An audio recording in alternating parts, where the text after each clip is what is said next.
In Genesis chapter 1 verse 1, it is written, in the beginning, God created the heavens and the earth. Full stop. But from verse 2 down, he begins to explain this creation. He says, the earth was without form and void, and darkness was on the face of the deep, and the Spirit of God was hovering over the face of the waters.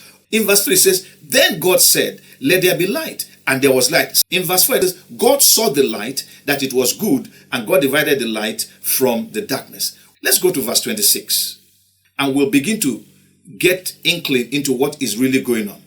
It is written, then God said, let us make man in our image, according to our likeness. Who are us? Was he addressing angels? No. This was God discussing amongst themselves. The Hebrew term for God in Genesis chapter 1 is Elohim, which can be plural. The indication of that is that it is in a plural form. So God is not just one individual person, but a triune God.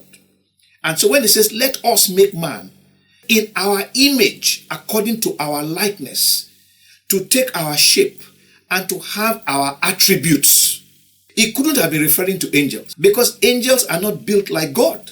In Ezekiel chapter 1, when Ezekiel saw in his vision cherubims, he saw 4 of them and noted that all 4 had 4 faces. They had a face of a cow, of a lion, of an eagle, and of man.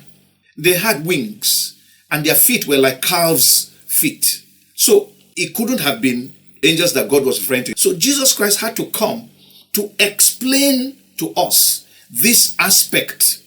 In Matthew chapter 28, verse 19, Jesus said to the disciples, go and make disciples of all nations, baptizing them in the name of the Father and of the Son and of the Holy Spirit.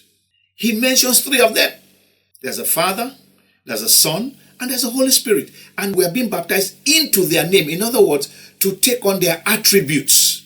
This is the idea of restoring man to that image that God intended, that likeness that God intended in Genesis chapter 1 verse 26. If you now go to John chapter 1, you would find something very interesting. John says from verse 1, in the beginning was the Word, and the Word was with God, and the Word was God. So there's one of them called the Word. He was with God, and he is God.